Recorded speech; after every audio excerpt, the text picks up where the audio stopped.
토요일 새벽 예배를 하나님께 올려드리겠습니다. 오늘 하나님께서 우리에게 주신 말씀은 에스더 5장 9절에서 14절까지 말씀입니다. 그날 하만이 마음이 기뻐 즐거이 나오더니 모르드게가 대궐 문에 있어 일어나지도 아니하고 몸을 움직이지도 아니하는 것을 보고 매우 노하나 참고 집에 돌아와서 사람을 보내어 그의 친구들과 그의 아내 세레스를 청하여 자기의 큰 영광과 자녀가 많은 것과 왕이 자기를 들어 왕의 모든 지방관이나 신하들보다 높인 것을 다 말하고 또 하만이 이르되 왕후 에스더가 그 베푼 잔치에 왕과 함께 오기를 허락받은 자는 나밖에 없었고 내일도 왕과 함께 청함을 받았느니라. 그러나 유다 사람 모르드게가 대궐 문에 앉은 것을 보는 동안에는 이 모든 일이 만족하지 아니하도다 하니 그의 아내 세레스와 모든 친구들이 이르되 높이가 50규빗 되는 나무를 세우고 내일 왕에게 모르드게를 그 나무에 매달기를 구하고 왕과 함께 즐거이 잔치에 가소서 하니 하만이 그 말을 좋게 여기고 명령하여 나무를 세우니라. 아멘.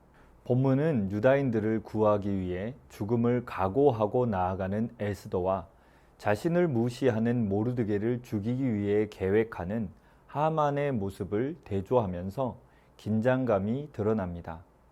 에스더와 유다인들의 3일간 금식 기도가 끝나자 에스더는 왕 앞으로 나아갑니다. 왕이 부르지 않은 자가 왕에게 나아가면 죽게 된다는 규례를 알았지만 그녀는 죽음을 각오하고 나아갑니다. 왕은 이런 에스더를 환대하며 소원이 무엇이든 들어주겠다고 약속하고 에스더는 왕에게 하만과 함께 자신이 여는 잔치에 오도록 초대합니다. 왕은 에스더가 베푼 잔치 초대에 서둘러 하만과 함께 참석합니다. 그 자리에서 왕은 다시 에스더의 소원을 묻고 그것을 들어주겠다고 확언합니다. 에스더는 왕의 양해를 구하면서 내일 잔치에 하만과 함께 다시 참석하면 소원을 말하겠다고 제안합니다. 이것은 왕의 호기심을 불러일으키고 자신의 요구를 확고하게 들어주게 하기 위한 에스더의 전략이었습니다. 하만은 에스더가 베푼 잔치에 다녀오면서 즐거웠지만 대궐 문에서 경의를 표하지 않은 모르드게로 인해 분노합니다. 집에 돌아온 하만은 친구들과 아내를 불러 자신이 가진 것들을 자랑합니다. 더 나아가 왕과 함께 왕후의 잔치에 유일하게 초대받은 것과 내일 열리는 왕후의 잔치에도 다시 초대받은 것을 자랑합니다. 그러나 자신에게 절하지 않은 유다인 모르드게만 생각하면 이 모든 것이 만족스럽지 못하고 불편함을 표현합니다. 이 말을 들은 하만의 친구들과 아내는 높은 교수대를 세우고 모르드게를 거기에 매달도록 왕에게 구할 것을 제안하고 하만이 이를 좋게 여기고 교수대를 세웁니다. 오늘 본문을 통해 하만은 자신의 뜻을 이루기 위해 최선을 다하는 모습을 보게 됩니다. 이 세상과 이 세상 속에 살아가는 사람들 또한 마찬가지입니다. 사람들은 자신의 뜻과 자신의 성공을 이루기 위해 최선을 다합니다. 하지만 하나님의 택함을 받아 부름받은 우리는 하나님의 자녀인 우리는 달라야 합니다. 자신의 뜻이 아닌 하나님의 뜻을 이루기 위해 살아야 합니다. 주님의 뜻을 이루기 위해 우리에게 필요한 것이 무엇인지 본문을 통해 확인할 수 있습니다. 먼저 1, 2절 말씀을 통해 주님의 뜻을 이루기 위해서는 담대함이 필요함을 보게 됩니다. 당시에는 왕이 부르지 않았을 때 왕에게 나아가면 목숨을 잃을 수도 있었습니다. 하지만 에스더는 왕에게 담대히 나아갔습니다. 죽음을 각오한 것입니다. 담대히 죽음을 각오하고 나아갔던 것입니다. 하만의 음모로 멸절될 위기에 놓인 자신의 민족을 살리기 위해서였습니다. 세상 사람들은 자신의 뜻을 이루기 위해 목숨을 겁니다. 하지만 우리는 주님의 뜻을 이루기 위해 목숨을 걸어야 하는 사람들입니다. 우리가 구하는 것이 자신의 뜻을 이루기 위함인지 아니면 주님의 뜻을 이루기 위함인지 점검해 보아야 합니다. 주님의 뜻을 이루기 위함은 오직 말씀을 통해 점검할 수 있습니다. 그리고 주님의 뜻을 이루기 위한 것이 확실하다면 그것을 위해 에스더처럼 담대히 나아가야 합니다. 지금도 하나님께서는 하나님의 뜻을 이루시기 위해 담대한 자들을 찾고 계십니다. 하나님께서 주시는 담대함으로 강하고 담대히 나아가는 우리 모두가 되길 소망합니다. 또한 3절에서 8절 말씀을 통해 주님의 뜻을 이루기 위해서는 주님의 때를 기다리는 지혜가 필요함을 보게 됩니다. 죽음을 각오하고 찾아온 에스더에게서 절박한 사연이 있음을 직감한 왕은 에스더의 요구가 무엇인지 알고자 합니다. 왕은 에스더에게 무슨 일이 있는지 궁금하여 묻습니다. 더 나아가 어떤 소원이라도 들어주겠다는 의지로 나라의 절반이라도 주겠다는 약속을 합니다. 왕이 나라의 절반이라도 주겠다는 말은 고대 근동의 왕들이 신하들에게 중대한 일과 관련해 약속할 때 했던 적극적인 의지의 표현입니다. 에스더는 자신에게 거듭 소원을 묻는 왕에게 곧바로 하만의 음모를 말하며 자신의 민족을 살려달라고 요청하지 않았습니다. 그녀는 지혜롭게 왕과 하만을 잔치에 거듭 초대하며 하나님의 때를 기다렸습니다. 우리의 삶 속에서도 마찬가지입니다. 하나님의 때를 기다릴 줄 아는 지혜가 필요합니다.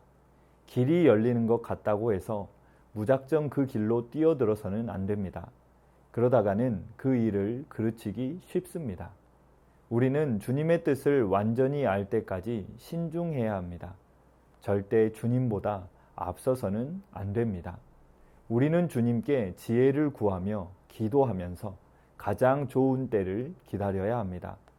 주님의 뜻은 주님의 때를 기다리는 지혜로운 자들을 통해 이루어집니다. 이 새벽의 시간을 통해 하나님의 뜻을 이루는 지혜가 임하길 소망합니다. 마지막으로 9절에서 14절 말씀을 통해 주님의 뜻을 이루기 위해서는 대적을 두려워하지 않는 당당함이 필요함을 보게 됩니다. 지금 에스더의 잔치에 참석했을 뿐 아니라 내일의 잔치에도 다시 초청받은 하만은 아주 기분 좋게 잔치를 마치고 나옵니다. 집에 돌아온 하만은 자신의 아내와 친구를 부릅니다.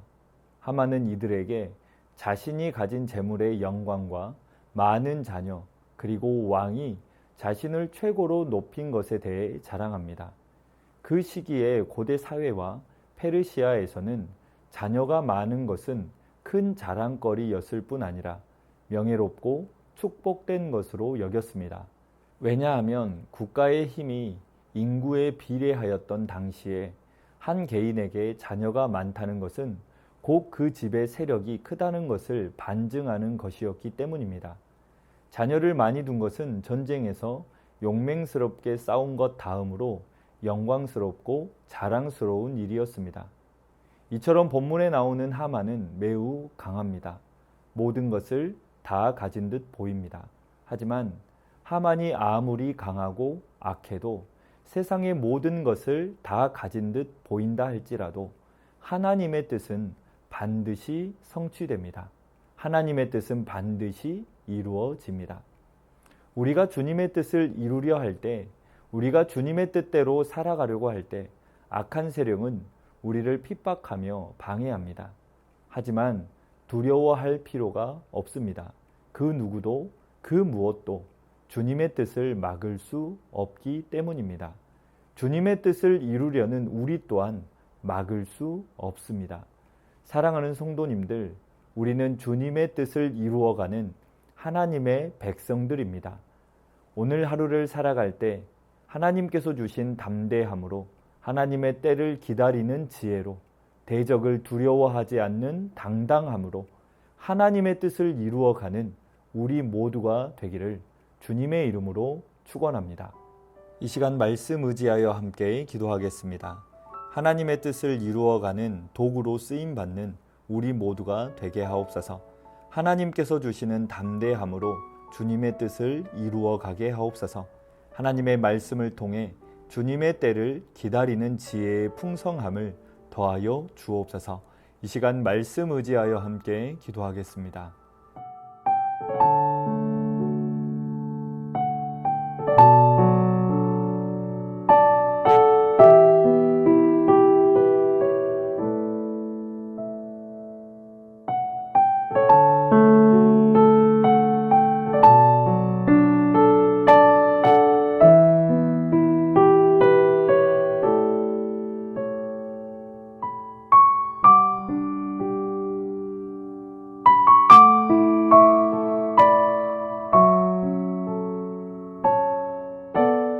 계속해서 나라와 민족 위하여 함께 기도하겠습니다.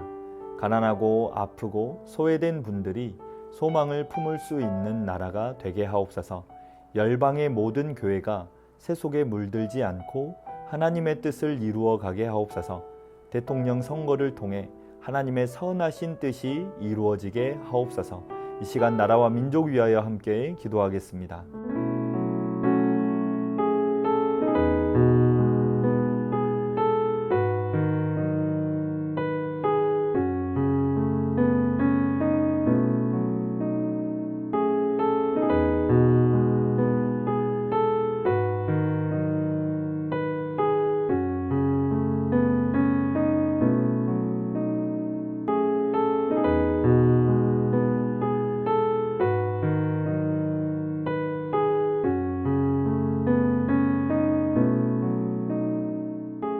계속해서 교회를 위하여 함께 기도하겠습니다. 주님께 사랑받는 자녀같이 그 사랑으로 피차 섬기고 사랑하는 모든 가정이 되게 하옵소서. 담임 목사님의 영육을 강건하게 하시고 세임과 능력을 주옵소서. 5월 온가족 축제를 통해 믿지 않는 가족들이 주님을 믿고 신앙생활을 쉬고 있는 가족들이 주님께 돌아오는 역사가 있게 하옵소서. 이 시간 교회를 위하여 함께 기도하겠습니다.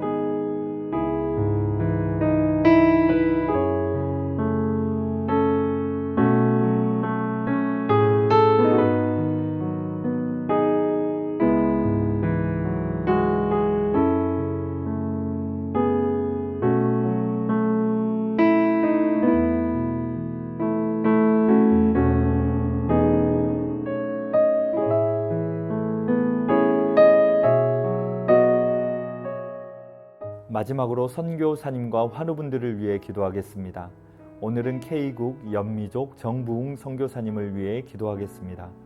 중앙아시아 가운데 주님의 나라가 임하게 하옵소서. 만남의 축복을 주셔서 기쁨의 소식을 지혜롭게 잘 전하게 하옵소서. 현지 언어 공부에 돕는 손길을 붙여주시고 지혜와 명철을 더하여 주옵소서. 환우분들을 위해 기도하겠습니다. 강중희 집사님 염증 수치가 높아지고 콩팥 기능이 저하되어 기능 회복을 위해 관 삽입 시술을 하였습니다. 염증 수치가 떨어지고 콩팥 기능이 속히 회복되게 하옵소서. 오현정 간사님 2차 항암을 마쳤습니다. 항암을 통해 폐, 부신, 췌장액을 분비하는 곳, 갑상선에 있는 암세포들이 깨끗이 사라지게 하시고 부작용이 없게 하옵소서. 조종순 권사님의 남편 백형호님 뇌출혈로 입원 중에 있습니다. 일반 병실로 옮겨졌지만 아직 회복이 필요합니다. 주님께서 치유하여 주옵소서. 박훈규 집사님 뇌경색으로 치료 후 재활을 하고 있습니다. 일상생활에 어려움이 없도록 온전한 회복을 주옵소서. 박세은 집사님 유방암 발병 이후 뼈로 전이 되었습니다. 통증이 사라지고 회복의 역사가 나타나게 하옵소서. 양금숙 성도님 이번 검사 결과 방사선 치료받았던 종양이 더 커지지 않고 있어 3개월 후 다시 검사 받기로 하였습니다. 더 커지지 않고 회복되게 하옵소서. 김민정 집사님 방사선 치료 효과가 미비하여 호르몬제 약으로 치료하고 있습니다. 검사 수치가 올라가지 않고 떨어질 수 있도록 지켜주시고 이후 모든 과정을 주님께서 함께하여 주옵소서. 권호순 권사님 폐에 있는 종양이 커져서 항암 치료제를 변경하였습니다. 변경된 항암제로 인한 부작용 없이 온전히 치료되게 하옵소서. 노성빈 형제님 크론병으로 8주에 한 번 주사제 치료를 하고 있습니다.